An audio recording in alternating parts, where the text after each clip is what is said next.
Hey y'all, thanks so much for joining us today at The Heart. My name is Dominic Inconvenience. I'm the leader of this church community, and I'm so grateful that you have taken some time out of your day in your journey of faith to be a part of what God is doing here in the city of San Marcos. We have a saying around here, you don't have to go to church here to go to church here, and that means you are welcome to enjoy this message from your tablet, phone, or computer, wherever you're watching it on. Big things can happen when we expect God to move. So I pray today that God would speak to you through this message. The message today can encourage you and empower you to move throughout your week and what's next in your life. So enjoy this message.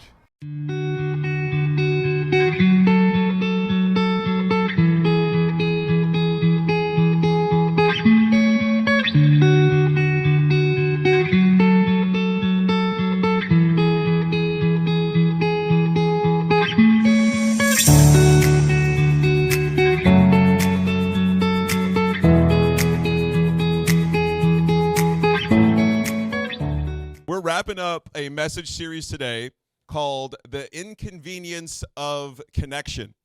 And if you haven't been here, it's no problem.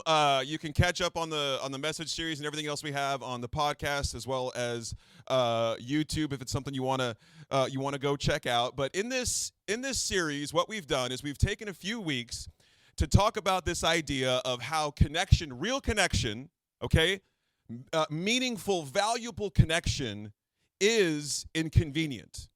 The people around us, the ones that matter, if we look at that relationship, there are moments of inconvenience. It takes time, it takes intentionality. And if we look at our faith, wherever you are on your journey of faith, whether you're just starting out or you're kind of trying to find your way back or you're really on a great place with your faith, I think what you might find is as you look at the places where your faith has grown, it has come through inconvenience. So if we maybe challenge ourselves, or just for the next 20 minutes or so that we're together, if we let ourselves think, okay, well, maybe inconvenience, while, the definition of inconvenience is it's not comfortable, it's not part of what we want to do. Maybe those moments of inconvenience can be good for us. They can be good for our faith, good for our relationship. So you don't need to agree with me your whole life, but just for that moment, let's say you agree with that premise, okay? What I want to talk about today as we wrap up this series is how I want you to be inconvenient. For the past few weeks, we talked about these inconvenient things that happen to us and how they can grow our faith. But what about you being an inconvenience? Is anyone terrified of being an inconvenience to the people in their life? You don't want to be a burden. You don't like telling people your problems. You don't want to, okay, a few brave souls. Then the rest of you didn't want to be an inconvenience by raising your hand, probably. I feel that way. Right? I don't want to be a bother. I'm not trying to burden people with, what I want to say or with my problems or all the attention I want. I'm not trying to burden people with that most of the time.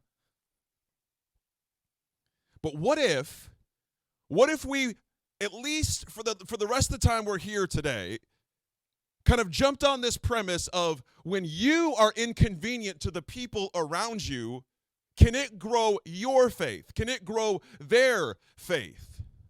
So I want to start off, usually I don't start off this way, but I want to give you something to remember or write down or take a picture or however you do it. Being an inconvenience is how a real relationship is built. And I'm going to say, and I don't like to make absolute statements, but here it is. It's the only way that a real meaningful relationship is built is by you choosing to be an inconvenience. You choosing to be an inconvenience in that person's life. If you think about it, maybe you're in a romantic relationship right now. Ooh, you love him? You love her? If you're in a romantic relationship, there was some part at the beginning of that relationship where you chose to be an inconvenience. You were pursuing on some level. Texting when you didn't know if it was too early. When are you supposed to text? Nobody knows. Nobody knows, really.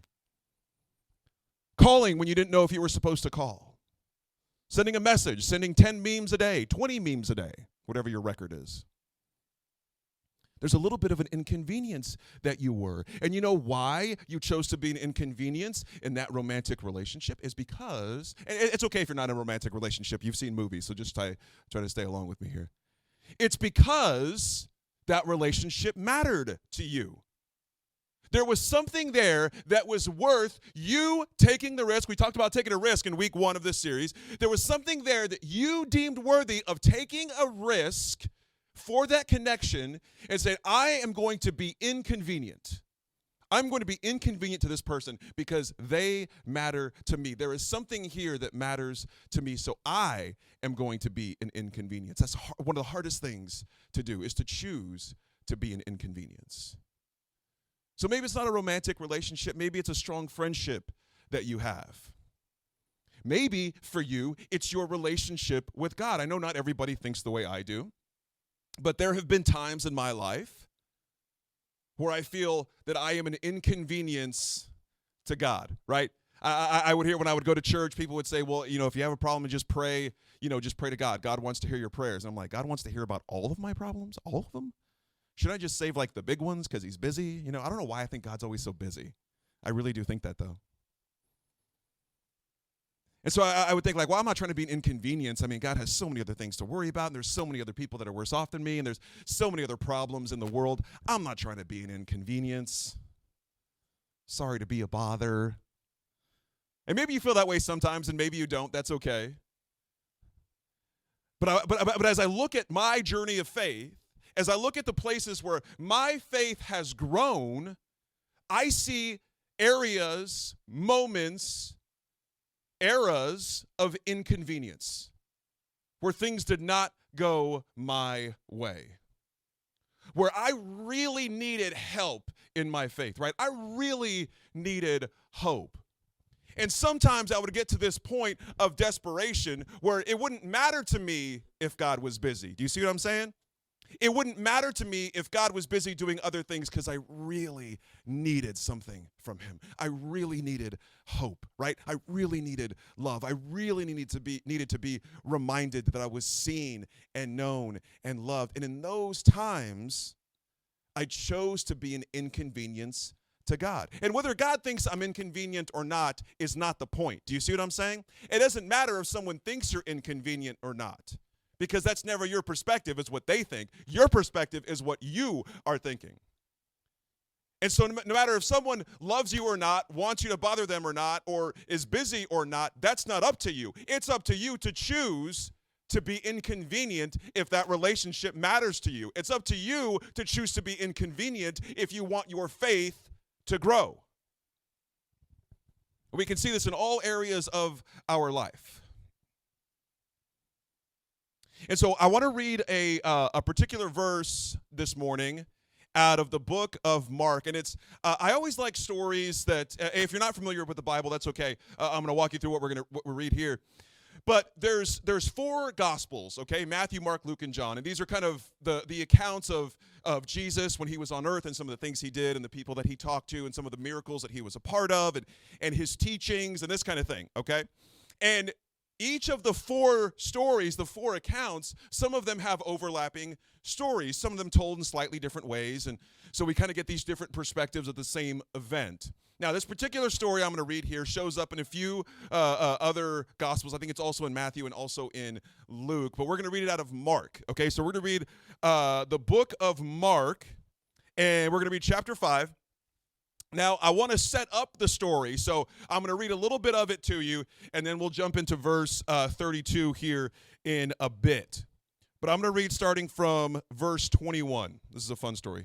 Get ready. Jesus got into it. Nope, that's not right. Hold on. Talk amongst yourselves while I figure this out. Oh, yeah, okay, this is fun. Okay, here we go. We're back. A woman in the crowd had suffered for 12 years with constant bleeding. She had suffered a great deal from many doctors, and over the years she had spent everything she had to pay them, but she had gotten no better. In fact, she had gotten worse. She had heard about Jesus, so she came up behind him through the crowd and touched his robe, for she thought to herself, maybe you've heard this story before, she thought to herself, if I can touch his robe, I will be healed. Immediately the bleeding stopped, and she could feel in her body that she had been healed of her terrible condition. Jesus realized at once that healing power had gone out from him. So he turned around in the crowd and said, "Who touched my robe?" His disciples said to him, "Look at this crowd pressing around you. How can you ask, 'Who touched me?'" And here's what we'll pick up in verse 32. But he, talking about Jesus, but he kept looking around to see who had done it. Then the frightened woman, trembling at the realization of what had happened to her, came and fell to her knees in front of him and told him what she had done. And he said to her, "Daughter, your faith has made you well. Go in peace. Your suffering is over." So much juice in this. We have someone, this woman, who has been suffering for years, who had exhausted her money, her savings, trying to end this suffering, trying to understand what was going on, trying to stop it, trying to get healed, and nothing had come from it. I can imagine her being in this place of desperation, this place of, I have nothing else left. And she chose to be an inconvenience. Because if I put myself in her shoes, and I know not everybody's like me. If I put myself in her shoes, and her sandals, whatever they were wearing, and I'm watching Jesus, Jesus is coming through. I hear Jesus is coming into town. Jesus is coming to town. And he's got his disciples around him, and there's a big buzz around Jesus, and there's a lot of drama, and it's tense, and people are after him, but he's also doing amazing things. And you can imagine if I said Jesus is going to come through, he's going to be at the San Marcos River this afternoon, how many people would be there? How many people, right? How many people would be there just to see what was going on? And then who would dare to get up close to him and actually ask for something? And this woman gets to this place of desperation and says to herself, I have nothing else. There's nothing else that I can do about this. So if I can just get close to him, if I can just touch his robe, if I can force myself into this faith, if I can force myself into his proximity, if I can force myself to be next to him, then maybe, just maybe, I can be healed. There is such power in that. And what we see at the end of this story is her daring enough, her being brave enough, her choosing to be an inconvenience. And that's barely an inconvenience, right? Because she didn't ask him for anything. She didn't go talk to him. She just kind of did just touch the robe, you know. Little lift a foot, touch the robe, whatever she did. But Jesus knew. Jesus was there. He was in it. He could feel it. He could tell. And probably he already knew who did. You know, judging from some of the things Jesus knows about life and people, he probably already knew. Maybe he didn't, maybe he did. But I think it's fun, for me, it's fun to imagine that he already knew. It's fun to imagine that he already knew. Here's why. Because if he already knew, what he was doing is giving her an opportunity to voice it. Giving her an opportunity to own it. You see? It's one thing to have faith, to believe. It's another thing to voice it, right? It's one thing to think somebody or to think something about somebody. Let's say you're with somebody and they tell you, well, you know that I love you all the time, right? Well, yeah, but it's different when they say, I love you. Something changes in us, something activates in us when we say it. So I think it's fun to think that Jesus already knew who did it. And it gave this woman this opportunity to come out and be even braver and speak what happened. Speak what she thought. Speak what she hoped. And my favorite part about this story is watch what Jesus says, or is recorded as saying, I should say. Watch what Jesus is recorded as saying right here. Verse 34, and he said to her, daughter, your faith has made you well. Your faith has made you well. I think that's so interesting. And maybe I'm taking it farther than it needs to go. But I think it's so interesting, the wording there is that he doesn't say, I made you well. I have healed you. You are now healed because of me. What he says is, your faith has made you well. That's how powerful your faith can be. If her faith in what she expected for Jesus to do, what she expected an interaction for Jesus to be like, you see what I'm saying? Her faith created that.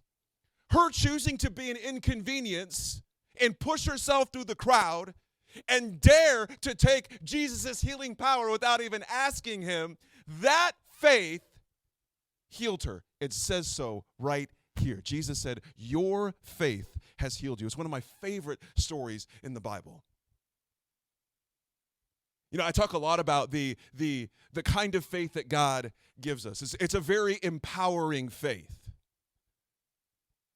Right? It's not like God will give you like little drops of faith and like, okay, that's enough for now. Take it easy. It's just have one day ahead of you. Take it easy.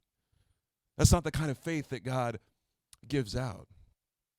It's a burst of faith, and it's an empowering faith where you can own your faith. It's yours. And so I love this here. I love this dynamic here because Jesus says, your faith has saved you. Your faith in what you believed would happen, that's what healed you. That's what took care of this.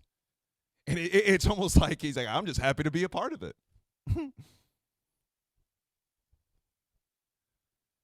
I think there's so much in that. I don't know what you're dealing with in your life right now, what kind of situation you're facing. Maybe everything's good right now and you need to just put this in your back pocket for later, or maybe you're in the middle of a mess right now and you're at the point where you are desperate for something. You're at the point where you need something to happen. And maybe you need to be bold enough, maybe you need to be brave enough, maybe you need to be a little bit like this woman and say, I need to push through the crowd, and maybe it's the crowd of your problems, right? You're pushing through the crowd of your objections. You're pushing through the crowd of your excuses. You need to push through the crowd and say, I'm going to come up to God, and I'm going to expect, I'm going to believe, I'm going to trust, I'm going to have faith of what God can do in my life. Why can't he do it? Why can't he? He didn't even need to see this woman for her life to be changed. He didn't even know she was there for her life to be changed. Do you see what I'm saying? Even if you think God can't hear you, let's say God can't hear you. Let's say God is busy. God's as busy as I think he is, right? He's, twirling planets or, whatever God's doing up in his office. Let's say he's so busy that he doesn't have time for your prayers. If we're anything like this woman, it doesn't even matter. It doesn't even matter if he's busy. It doesn't matter if he's busy because her faith is what changed her. Do you see that? Her faith in him is what changed her. She could have gone the rest of her life without talking to Jesus. If he wouldn't have stopped and said, who touched me? It wouldn't have mattered because her faith already healed her. See how empowering this faith is that we can have? Whatever is going on in your life, your faith can change that. Your faith can help you through that onto the next step if you're willing to choose to be inconvenient to God. The relationships you have in your life can grow. They can change. They can get better. If you're willing to be inconvenient, I wonder in your life, who pops up in your mind where you say, I think I need to be inconvenient to that person. I think I need to reach out to them. I'm not talking about stalking them or, if they've already said, I'm not into you or whatever. I'm not talking about that. Easy. If they've blocked you, that is a message, okay? I'm talking about reaching out to people, reminding them that they matter. Even if you told them yesterday. Even if you told them last week. Be inconvenient. Because when you're inconvenient, it lets people know that they're loved. I'm telling you from firsthand experience. It lets people know that they're loved. I wrote a few things down that I want to share with you. First one is this: inconvenience is the way to genuine connections. Inconvenience is the way to genuine connections because the messiness of life's interruptions, That's where we truly find each other. If you think about it, think about the strong relationships you have in your life. Why is it so strong? Where were those bonds created? I bet those bonds were created when something terrible happened to one of you or both of you. When something terrible happened to somebody in your friend group. And a bond was created because we all dealt with it together. We talk a lot here about at the heart about the messiness of life. The mess that your life is, the mess that my life is. And it's in that mess that we find each other. That we find who we really are and discover who we really are and then get to love each other for who we really are. And if we can dare to do that with God, to let God see us in our mess, to let him in our mess, I wonder the bond that we can create with our God. The faith that can grow from that. And I'm not talking about, the God of omnipotence who's everywhere and can see everything and he already knows. I'm not talking about that. I'm talking about inviting him in. You see the difference? It's one thing for somebody to see what's going on in your life. It's another thing for you to invite them in to be a part of what's going on in your life. And that's what I'm talking about. That's where our faith, that's where our life begins to change, is we invite that in. Something else I wrote down for you is this: convenience, your comfort zone.